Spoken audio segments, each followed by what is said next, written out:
살아가다가 갑작스럽게 당하는 불행이나 재앙, 그걸 보면서 서로 두 가지 다른 생각이 있습니다. 죄에 대한 형벌로 보는 생각이 있고, 하나님께서 하시고자 하는 일, 하나님의 계획을 찾는 복음의 생각이 있습니다. 자, 오늘 말씀에도 18년 동안이나 귀신 들려 알았습니다.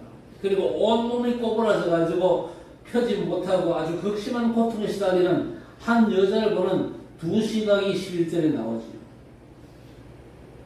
아무 때나 고칠 수 있는 육신의 질병으로 보고 있는 회당장의 생명 없는 종교의 관점, 또 영적인 문제를 보고 그를 살리는 우리 주님의 시각으로 확연하게 나누어집니다. 그런데 이건 지금도 마찬가지거든요. 영적인 문제가 뭔지를 모르는 육신 세상과 그런 세상의 눈과 전혀 다를 것 없는 육신적인 종교, 윤리, 도덕 단체와 같은 종교가 많습니다. 이 땅에. 그런데 이들의 문제가 뭡니까? 영적 문제의 실체를 전혀 모릅니다. 그저 육신적인 세상적인 것만을 추구하거나 영적이라면서도 하나님의 성령의 역사가 아닌 악한 영, 사단의 속임수로 미혹해가지고 다른 영의 세계로 끌고 가서 그 영혼을 망치게 만드는 것들이 있습니다. 여러분, 종교와 복음은 완전 다릅니다. 자, 오늘 회당장의 말에는요, 생명 없는 종교가 어떤 건지 그 특징이 잘 나타나고 있습니다. 종교는요, 생명보다 율법을 더 중요하게 여깁니다. 영혼의 생명보다 육신의 질서를 더 따지거든요. 오늘 우리 주님께서 여자를 보시고 병을 고쳐주셨습니다. 그렇다면 회당장이 오히려 기뻐해야 되는데 기뻐하기는커녕요 오히려 분을 냈다고 그랬습니다. 그러면서 뭐라고 얘기합니까? 아니, 일할 날이 6세나 있는데 하필이면 안식일에 병을 고치냐? 다른 날도 얼마든지 있지 않냐? 안식일을 하지 말라고 지금 막고 있습니다. 어떻게 보면 틀림없는 말같이 들립니다. 그렇잖아요. 아니, 다른 날도 많은데 하필이면 하나님은 예배하는데 정성을 쏟아야 될 날에 여자의 병이나 고쳐도 되겠냐? 그런 식입니다. 이렇게 종교는요, 사람의 생명보다 자기들이 정한 율법 규칙을 준수하는 걸 더 중요하게 여기죠. 그래야만 구원을 받는다. 그렇게 잘못 가르치고 있습니다. 오늘 이 회당장은요, 영적인 문제를 모릅니다. 또 영적인 문제로 시달리고 있는 이 영혼의 고통을 전혀 알 수가 없죠. 아무 때나 쉽게 고칠 수 있는 육신의 질병 정도로 생각하는 것입니다. 영적인 문제로 오는 이 고통이 얼마나 무서운 건지를 전혀 모르는 것입니다. 그러니까 관심도 없고 알아도 고칠 능력이 없어요. 그러면서 안식일이 아닌 다른 날이 많으니까 그 날에 하면 된다. 그렇게 그저 말하잖아요. 아무 날이나 쉽게 고칠 수 있다면서 어째서 사단에게 시달리는 여자가 회당에 와 있는데도 불구하고 18년 동안에 방치했습니까? 말이 안 되지 않습니까? 여러분, 생명 없는 종교는요, 영적인 문제에 대해서 전혀 무기력합니다. 영적 문제 때문에 고통나는 사람을 두고는 아무런 감각이 없어요. 오로지 자기들의 율법 지키는 자만 관심이 있습니다. 이 사람들에게는요, 사람의 생명이나 영혼을요, 자기들이 키우는 짐승보다 더 못하게 여기는 겁니다. 그래서 오늘 15절에 예수님께서 뭐라고 대답하십니까? 외식하는 자들아, 너희가 안식일에 자기의 소나 나귀를 외양간에서 풀어내어 이끌고 가서 물을 먹이지 않겠냐? 그렇게 물었습니다. 그러면서 반문을 하시잖아요. 18해 동안이나 사단에게 매임받은 이 아브라함의 딸을 안식일에 이 매임에서 푸는 것이 합당하지 아니하냐? 그렇게 반문하십니다. 오늘 우리 주님은 깜짝 놀랄 만한 말씀을 하셨습니다. 귀신 들려가지고 정신을 쓰지 못하는 아주 망가진 이 여자를 보고는요, 아브라함의 딸이라 그렇게 말씀하셨습니다. 언약의 백성, 하나님이 택하신 백성이라 한 것이죠. 종교는요, 망가진 육신으로만 취급하는 그 여자를 우리 주님은 언약의 눈으로 보셨습니다. 그러니 사단에게 매임받은 사슬을 끊고 언약 안에서 자유케 하는 것이 합당하다는 말씀입니다. 그날이 비록 안식일일지라도 영혼부터 살리는 것이 맞다는 말씀입니다. 그래서 우리 주님은 단번에 영적 문제의 근원을 밝히고 영적 고통에서 풀어 자유케 하셨습니다. 우리 주님은 종교인들과 다르게 사람을 보았습니다. 사람을 외모로 본 것이 아니라 그 사람의 영혼을 먼저 보신 우리 주님이십니다. 꼬부라진 육신을 보지 않고 사단에게 매여서 고통당하는 영적인 상태를 본 것입니다. 그 영혼을 사단에게서 해방시키고 그 육신을 자유롭게 치유하셨습니다. 우리 구주 예수 그리스도께서는요, 영혼을 멸망시키는 사단의 일을 멸하러 오신 인생 문제의 완전한 해결자 그리스도가 되십니다. 예수님은 세상에 생명 없는 종교가 절대 할 수 없는 영적인 문제를 해결하러 오신 하나님의 그리스도인 줄 믿습니다. 생명 없는 종교 무슨 말입니까? 영적 존재인 우리 인간의 생명은요, 육신 생명만 있는 게 아닙니다. 영의 생명이 있거든요. 그래서 사람은 그 영이 살아야만 살아있는 사람입니다. 영이 죽은 사람은 살았으나 실제로는 죽은 사람입니다. 영이 죽은 사람은요, 하나님의 형상과 생겨 지음받은 인생이 하나님을 떠나 죄와 사망의 법에 갇혀 마귀 자녀로 타락한 것입니다. 그게 원죄 아닙니까?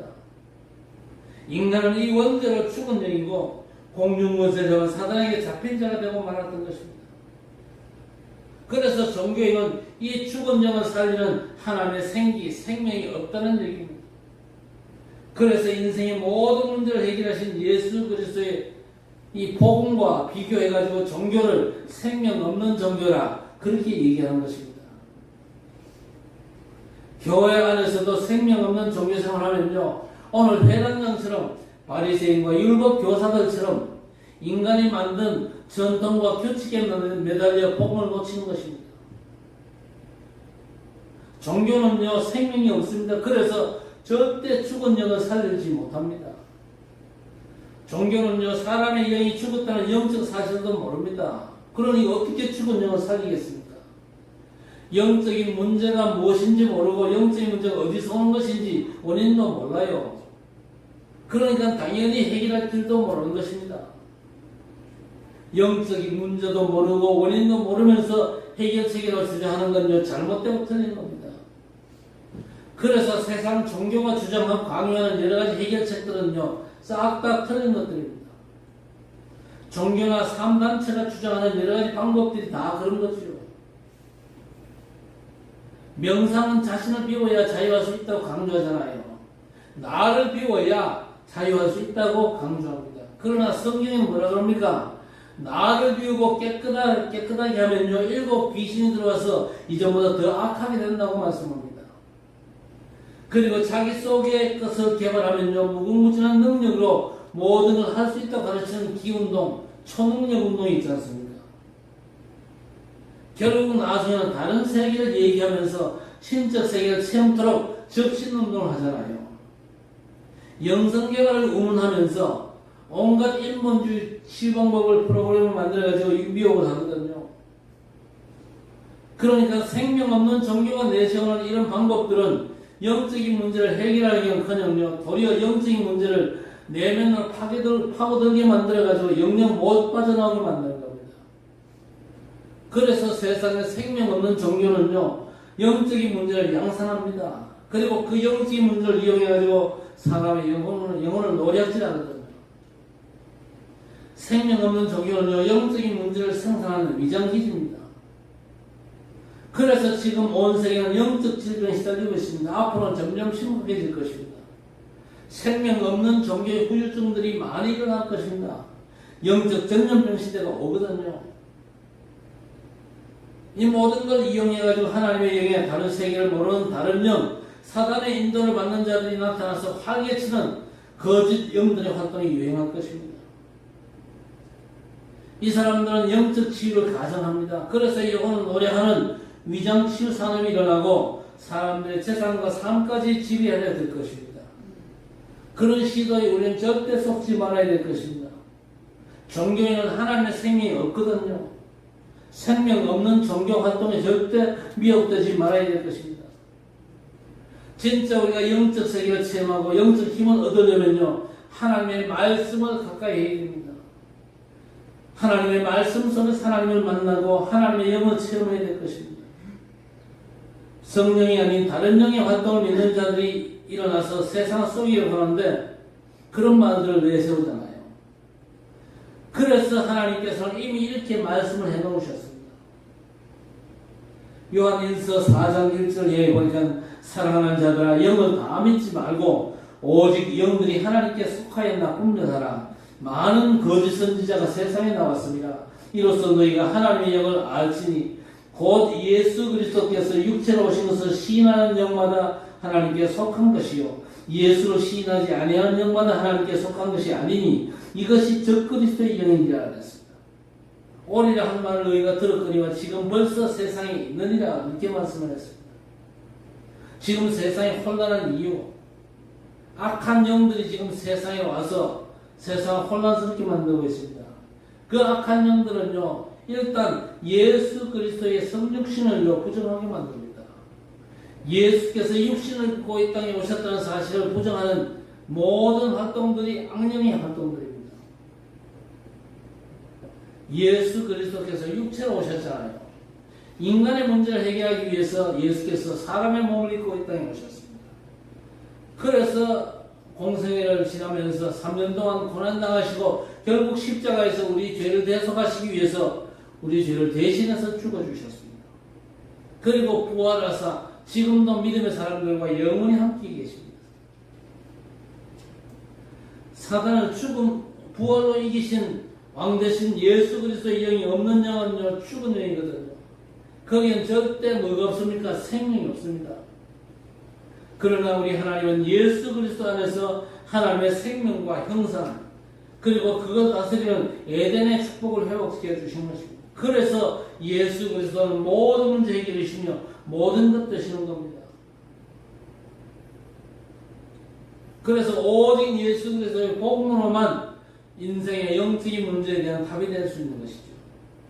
그래서 우리 주님은 이렇게 선언하셨습니다. 요한복음 10장 10절에 도둑이 오는 것은 도둑질하고 죽이고 멸망시키는 것뿐이요 내가 온 것은 양으로 생명을 얻게 하고 더 풍성히 얻게 하려는 것이라 그랬습니다. 자, 오늘 우리 주님은요 생명 없는 종교 회당에서 사람을 아브라함의 딸을 자기가 이룬 짐승보다 더 못하게 여기는 종교의 위선을 폭로하셨습니다. 이 폭탄 선언으로 우리 주님은요 하나님의 생명과 언약을 버리고 인간의 행위와 율법으로 사람을 잡는 종교의 율법을 박살내셨습니다. 생명 없는 종교는 보지도 못하는 일, 할 수도 없는 일을 우리 주님은 단번에 행하셨습니다. 여자여 내 병에서 놓였다 안수하며 이렇게 하셨습니다. 일어난 여자가 우리 하나님께 영광을 돌리지 않습니다. 18년 동안이나 묵은 오래된 영적인 문제를 해결하시고 흑암으로 가득 찬 현장에 빛의 역사로 답을 주신 것입니다. 그래서 반대하던 자들은 부끄러워하고 다른 모든 사람들은 그리스도께서 하신 일을 보면서 영광스러운 일로 인하여 기뻐하더라 그랬습니다. 하나님께서 육신을 입고 우리 가운데 오셔가지고 하신 모든 일들은요 하나님의 영광을 드러내는 일입니다.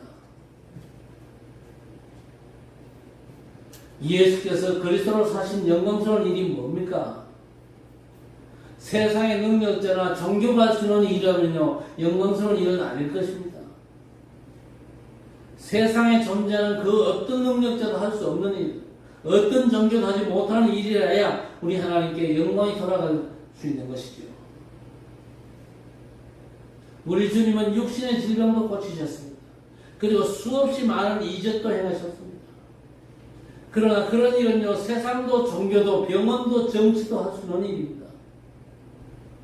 그러나 세상에 그 어떤 것도 종교도 할 수 없는 일, 알지도 못하는 일을 오늘 주님은 친히 행하신 겁니다. 생명 없는 종교는 절대 할 수 없는 영적인 문제를 단번에 해결하신 것입니다. 우리 주님은 이 땅의 영적인 문제, 모든 문제의 근본 아닙니까? 그 영적인 문제를 해결하기 위해서 오신 그리스도가 되시는 것입니다. 그래서 요한일서 3장 8절에 하나님의 아들이 나타나신 것은 마귀의 일을 멸하리 하시려 했습니다.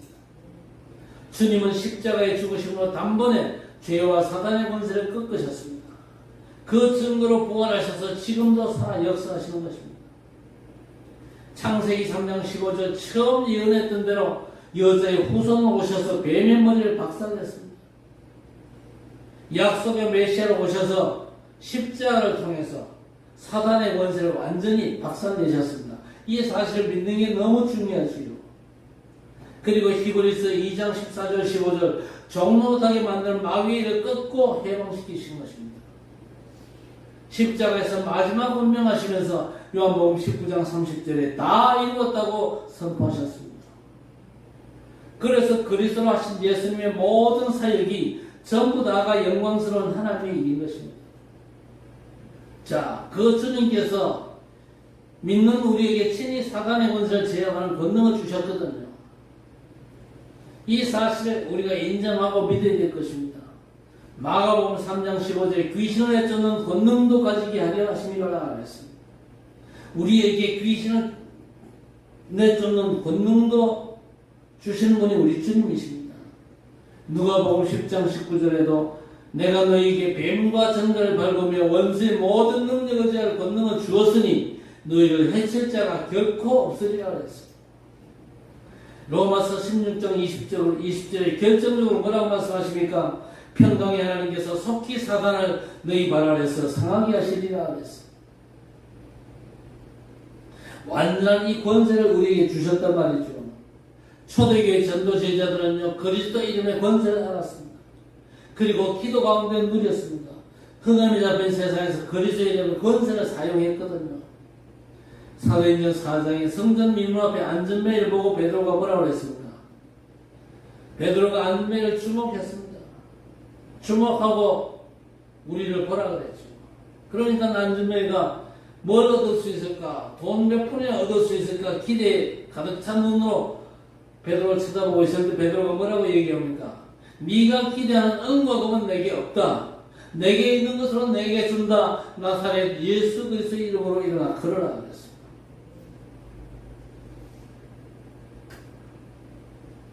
베드로가 그 비밀을 확실히 알고 있었다 그 말입니다. 주께서 내게 주신 권세가 뭔지를 알고 제대로 누린 것입니다. 제대로 사용한 것입니다. 우리가 알고 누리고 사용할 때 권세가 나타나는 줄 믿으시기 바랍니다. 영적인 문제와 영적 질병은요 오직 예수 그리스도의 복음만으로만 해결되는 것입니다. 세상 그 무엇도 누구도 할 수 없는 영적인 문제를 치유하는 복음을 이제 우리 주님은 우리에게 맡기셨습니다. 그렇죠? 성삼위 하나님께서 오직 그리스도의 복음으로 흑암 문화를 빛의 문화로 살리라고 우리를 부르시고 온 세상 살리는 전도자로 세우신 줄 믿습니다. 우리가 누굽니까? 우리는요 그리스도 삼직의 축복을 아는 사람들입니다. 그리스도의 삼직이 뭡니까? 사단의 권세를 깨뜨리는 왕적 신분입니다. 그리고 죄와 그 저주 지옥 권세에서 해방시키는 제사장직입니다. 그리고 하나님 만난 길이신 선지자, 왕, 제사장, 선지자, 삼직의 비밀이 그리스도의 비밀입니다. 우리는요 그분 그리스도를 영접했고 그리스도의 삼직의 절대 미션을 받은 전도 제자들입니다. 그래서 우리는 영적 파수꾼, 영적 의사, 영적 대사로 부름받은 것입니다. 영적 대사는요 하나님 나라를 알리는 것입니다. 그리고 영적 파수꾼은 지키는 자입니다. 영적 의사는 치유하는 자입니다. 우리 안에 계신 그리스도께서 모든 문제를 이미 해결하셨고 그 이름을 믿을 때 구원의 역사가 일어난다는 사실을 알고 누리고 우리는 전해야 될 것입니다. 이 세 가지 직책 중에서 앞으로 닥치고 이미 몰려온 영적 질병 시대에 복음이 아니면 절대 안 되기 때문에 특별히 영적 의사, 치유자로서의 사명이 정말로 중요한 것입니다. 그래서 우리는 영적 의사, 영적 대사, 영적 파수꾼으로 나를 먼저 살려야 돼요. 나를 먼저 살려야 돼요. 내가 먼저 치유되어야 됩니다. 내가 먼저 회복되어져야 돼요. 그래서 우리 주님께서 우리에게 그런 엄청난 권세를 주신 겁니다. 엄청난 그리스도의 비밀을 우리에게 주신 것이죠.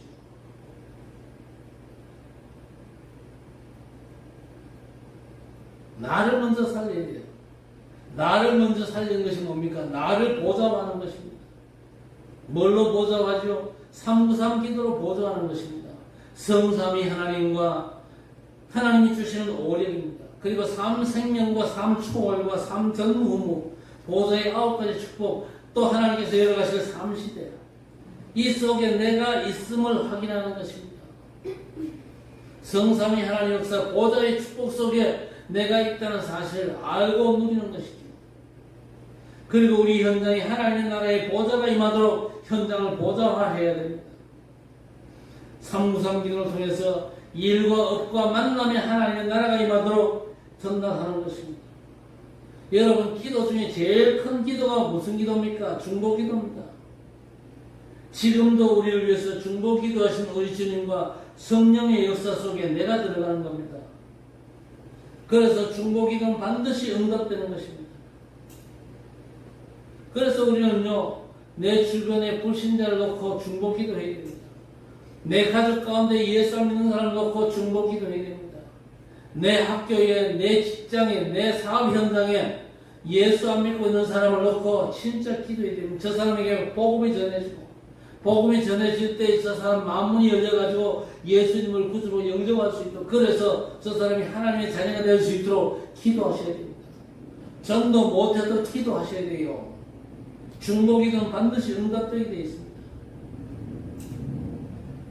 우리는요, 이미 하늘 보좌에 축복을 받았잖아요. 그걸 확인하고 누리는 393 기도, 그걸로 나를 보좌하고 그들에게 전달되도록 현장을 보좌하는 겁니다. 또 우리 교회가 이 일을 감당하도록 우리 교회를 보좌화하는 겁니다. 우리 교회가 이 일하는 플랫폼이 되고 파수망대가 되고 안테나가 되는 것이죠. 사람이나 사건이나 당하는 일을 어떤 눈으로 보느냐에 따라서 그 결과는 달라지게 되어 있습니다. 종교의 눈으로 보면요, 판단하고 점주하고 낙심하고 절망할 수밖에 없지만, 어떤 일 속에도 하나님이 하시는 일이 있다는 걸 알면요, 악한 문화 속에도 선을 바꾸시는 하나님 역사가 우리의 삶에 일어나게 되는 것입니다. 우리가 누굽니까? 하나님께서 예수 그리스도 안에서 우리에게 이미 주신 축복을 누리면서 우리 삶의 현장과 이 7국과 대구 땅을 살리고, 앞으로 2, 3, 7, 5천 종족을 살리고, 후대 살리는 영적 의사로서 영적인 문제를 해결하는 참 전도자로 쓰임 받으시기를 우리 주님께서 기대하시거든요. 우리 주님의 기대에 우리 성도 여러분이 부합되는 귀한 축복의 역사가 오늘부터 시작되어지기를 우리 주님의 이름으로 간절히 축원합니다. 하나님 아버지 감사합니다. 복음의 눈을 열어 주시옵소서. 판단하고 정죄하는 종교의 눈이 아니라 살리고 치유하는 영적 파수꾼, 영적 의사, 영적 대사의 사명을 감당하는 교회와 성도가 되게 해 주시옵소서. 하나님께서 우리에게 완전한 권세를 주셨고 주신 이 비밀을 온전히 누리며 증거할 때에 하늘 보좌의 놀라운 축복의 역사로 말미암아 주의 백성들 모두가 현장을 살리고 장차 2, 3, 7과 저 5천 종족 우리 후대까지 살리는 진정한 전도자로 쓰임받게 될 줄로 믿습니다. 주께서 역사하시고 우리가 완전한 복음의 사람으로 응답받아 승리하며 하나님께 최고로 영광을 돌리는 참 전도자가 되게 해 주옵소서. 예수님의 이름으로 간절히 기도드리옵나이다. 아멘.